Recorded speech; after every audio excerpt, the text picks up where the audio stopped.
juzi nilikutana yule mwalimu wako. Anaitwa mwalimu nani? Yule mwanaume mweupe hivi. Mr. Steven. Mr. Steven huyo kabisa akanieleza kuhusu mambo ya karo. Sasa sijui kama unadewa shilingi ngapi kufikia sasa.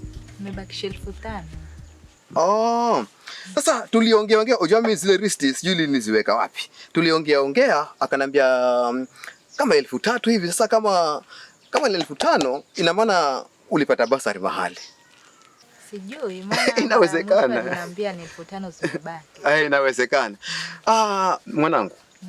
Nang'ang'ana nihakikishe kwamba hula ukisha uwe hakutakuwa na deni lolote kabisa pale shule, kwa sababu wewe ndiye mwanangu ambaye nimekutegemea. So ng'ang'ana uhakikishe kwamba unafanya vizuri, usumbuliwe na vitu vivyo mtaani. Manake mwanangu, wewe ndio nimekutegemea hapa nyumbani. Mamako ni huyo tayari alienda mbele za haki. Nimekulea mpaka pale ulipofikia.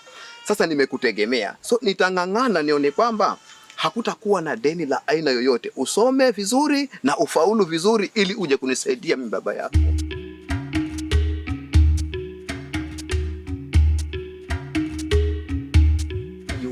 Mzuri baadaye. Nzuri. Karibu kijana. Asante. Karibu sana. Kwa salama? Tuko wazima. Nimekuja na mazuri hapa mzee. Hii ni Samsung A07 ya kulipa polepole. Umesema ni Samsung A07. Unafanyaje? Hii unaanza na deposit 2,500, alafu unalipa 50 kila siku. Kila siku unalipa 50 mpaka umalize. Lakini sasa baba, vitu vizuri vinakuja wakati huu, lakini sasa inakuja wakati mbaya. Hakuna pesa kabisa. Kabisa. Kwa hivyo mimi nafikiria ungepitia wakati mwingine. Kama ningekuwa nimepata pesa basi nitachukua, lakini kwa sasa baba sina pesa kusema kidogo. Lakini baba, waweza kunichukulia mimi ile simu, itanisaidia sana mambo ya shule. Ungemchukulia mzee kama ni mtoto wa shule, basi itamfaa sana. Lakini si tungechukua wakati mwingine, si unajua kuna ile mambo ya karo pia nini, si mtu chukue wakati mwingine basi. Chukulie leo baba, kwa sababu kila wakati mwingine hauko na mimi nataka kufanya vitu kutumia simu. Itakuwa inanisaidia wakati wewe haupo. Nitachukua kwa sababu hiyo tu. Lakini kama ingekuwa mambo ya shule, hata singeichukua.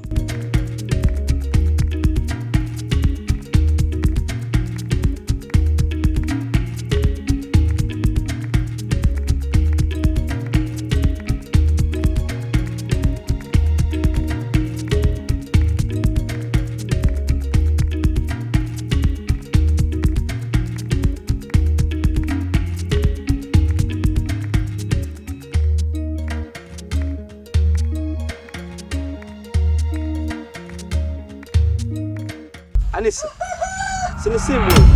Hapana, njeneza. Lakini si unajua kwa wewe bado ni mwanafunzi. Kwa hiyo kama mimi mwanafunzi, wewe kuhusu nini? Maana ninapomjua babako mimi, haizi kuruhusu wewe umiliki simu. Hiyo haikuhusu. Sawa, hainihusu, tuachane na hayo. Lakini simu gani na kutoa nyumbani unakuja unaongea nayo hapa Miembeni? Mwanzo mwenye unaongea naye ni nani? Naongea naye hakuhusu. Mwanzo nitokea. Sawa, mimi naondoka. Ile ujue venye unafanya si vizuri. Wewe nenda. Sawa.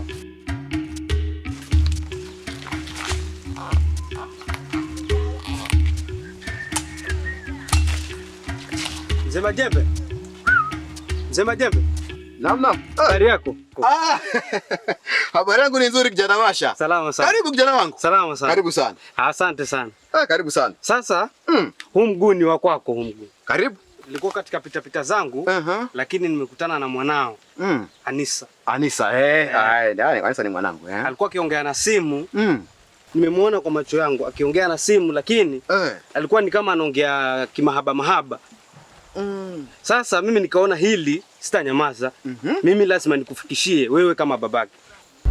Kwa hivyo wewe umemwona Anisa anaongea na simu. Ndio. Halafu ulipomwona Anisa anaongea na simu ukaona kwamba ile simu ni ya mahaba. Ndio. Na kwa sababu ni ya mahaba ukaona uje uniambie mimi kama baba yake. Wewe kama baba. Nifanyeje? Nimeona kufikiria jinsi kwa sababu vile ni mwanafunzi. Sikiliza. Unajua kijana Masha. Ndio. Katika vijana wengi hapa mtaani ambao nilikuwa na waheshimu kwamba hawa wana tabia nzuri, wako na heshima, wako na maadili mazuri, mmoja wapo ni wewe. nilikuwa nakuheshimu sana kijana. Nashukuru kwa. Lakini kwa habari hii hata afadhali ningeheshimu kuku kwa sababu alisha watoto. Mzee Majembe. Na ndo nimesema sitaki kusikia habari za mtoto wangu na simu tena. Manake simu nilimnunulia mimi na simu anatumia. Mbona mna wivu jameni hapa mtaani? Yaani kununua simu tu imekuwa kazi. Kila mtakapopita, simu, Anisa simu. Sitaki kusikia hizo habari. Nenda waambie wenzako. Anisa nilimnunulia mimi simu na pesa zangu. Sawa. Na ile simu ina kazi moja tu. Ya Anisa kusomea akiwa wapi? Akiwa shule na akiwa nyumbani. Hakuna jambo lingine. Sawa.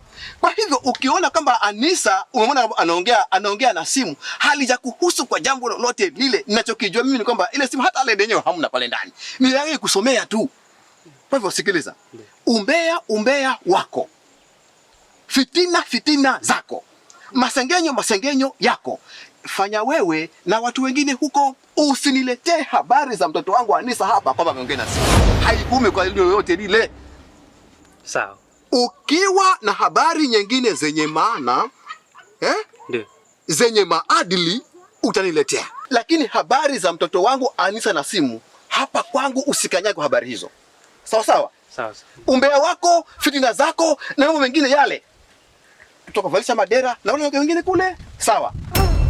Useme kwanza toka. Nenda. Changanya miguu na uende. Usije kanipandisha watu wengine. Anisa simu. Yani mtoto wangu kumnunulia simu imekuwa yani basi imekuwa shida hapa mtaani. Kwani anaanza yeye kwa simu? Kafuleko.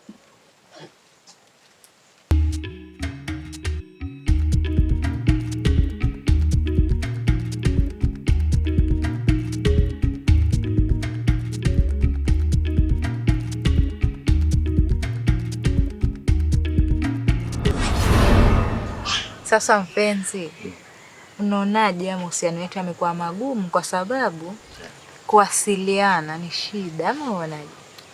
Kabisa. Una wazo lolote kuhusu hilo? Mimi kuna wazo. Wazo gani? Unaonaje, kwa sababu mimi kule kwangu niko na simu mbili. Na nikisema nakupatia hata direct, babako ataanza kuleta shida hapo. Tuulize simu umetoa wapi? Bila shaka. Sasa unaje tukafanya hivi? Mwambie babako mimi nataka akununulie simu. Alafu mimi nitakuja pale kwenu ujifanye kama mimi nauza simu za kutoka pole pole. Una hakika?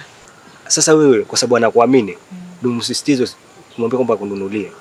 Sawa, hata hapo nimepata wazo. Mimi nitamwambia nahitaji kwa sababu ya shule. Kwa sababu kumwambia kitu chochote kuhusu shule, huwa anafanya haraka sana. Basi itakuwa vizuri. Alafu mimi ile simu nitaweka line. Ndio tu tunawasiliana vizuri. Sawa, hiyo itakuwa sawa basi. Kweli? Kweli. Basi mimi nakuaminia. Sawa, mimi nitakuwa hapo pale nyumbani nikusubiria.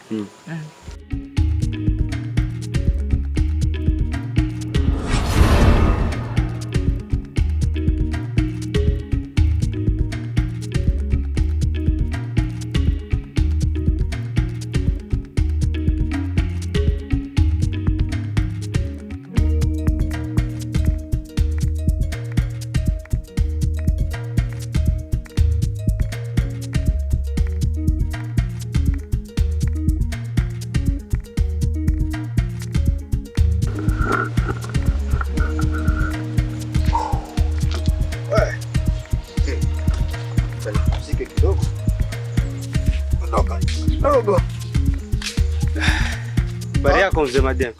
Wewe tena. Nimekuja. Habari yangu ni nzuri. Hai, unalipi jipya sasa? Unakumbuka wakati ule nikikwambia kuhusu mwanao Anisa? Nakumbuka. Leo hii nimemuona kwa macho yangu akishikana na mwanaume njiani kule. Ndio. Umemuona Anisa mwanangu mimi akishikana na mwanaume? Na wewe ulivyotaka? Endelea.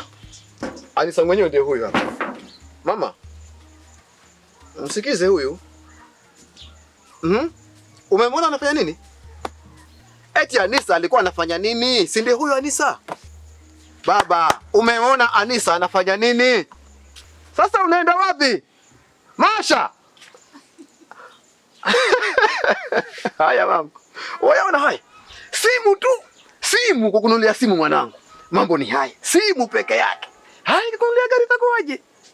Hata nikuja hapa, mwana Anisa ashikwa na jamaa kule, alikuwa ataka shikwa na msichana mwenzake. Watu wengine ndio nimesema mama, chungana na walimwengu. Chungana sana na hawa watu wa hiki kijiji.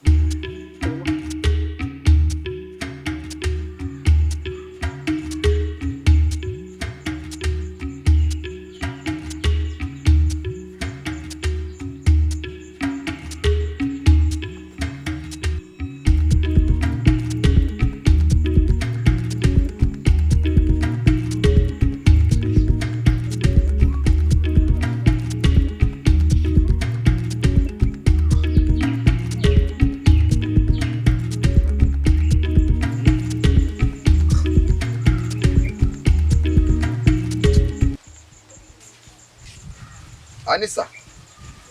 Naam. Mwanangu, una tatizo gani?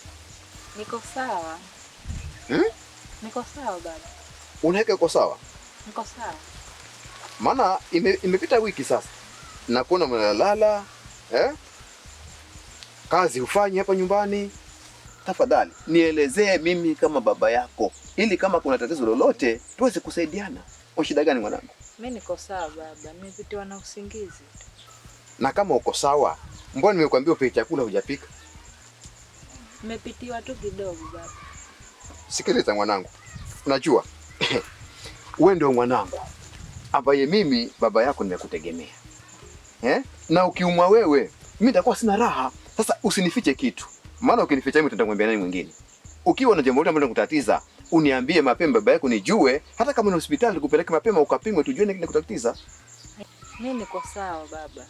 Hiyo sawa yako mimi hainipendezi. Kwa sababu gani? Sijakuona ukiwa hivyo. Maana nakujua tangia wewe ni mtoto mdogo sana mwanangu. Kwa hivyo mimi napenda wewe uwe mzima. Tutaenda kwa daktari akupime. Ni sawa mwanangu?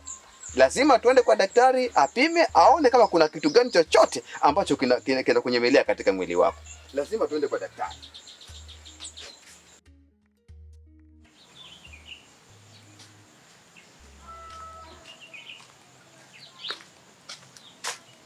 Talanta. Yes. Mimi nesi kama baba amegundua mimi ni mjamzito.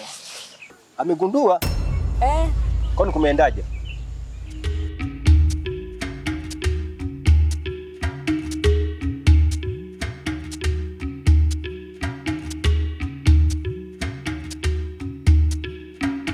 Odi. Karibu. Ni wewe tena mzee Majembe? Ndio mimi. Habari yako kijana? Salama sana mzee, karibu.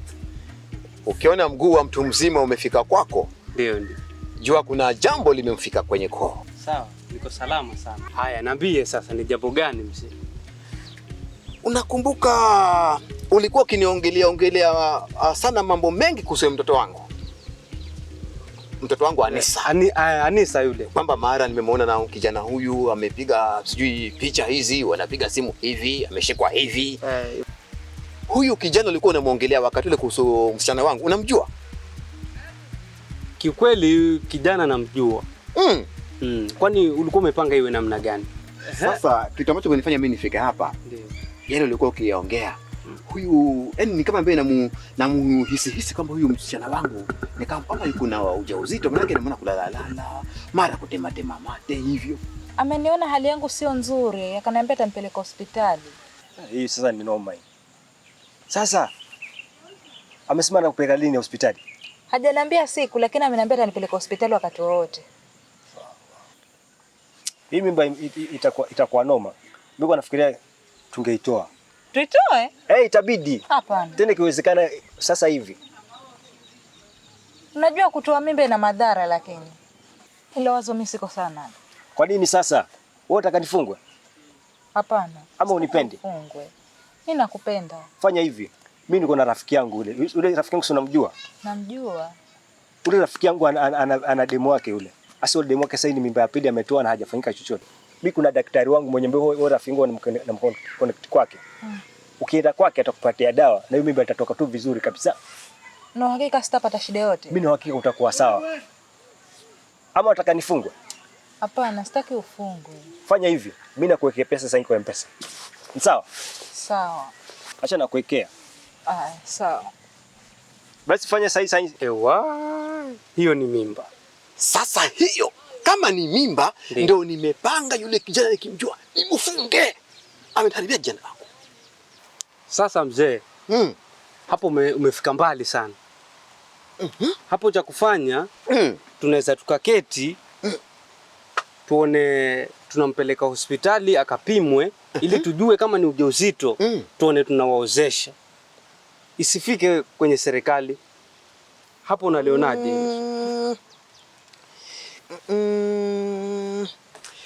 Basi acha tufanye hivi. Kwa sababu wazo lako ninaona ni kama vile ni nzuri, lakini acha kwanza tushughulike na hospitali. Sawa sawa. Tukaweze kuhakiki kwamba hili jambo ni la ukweli, na likipatikana kwamba ni la ukweli, haya mengine yataendelea. Kama ni kumwozesha ama kama tutashauriana, lakini kwanza ni tujue kwamba hili jambo ni la ukweli, ni mjamzito huyu.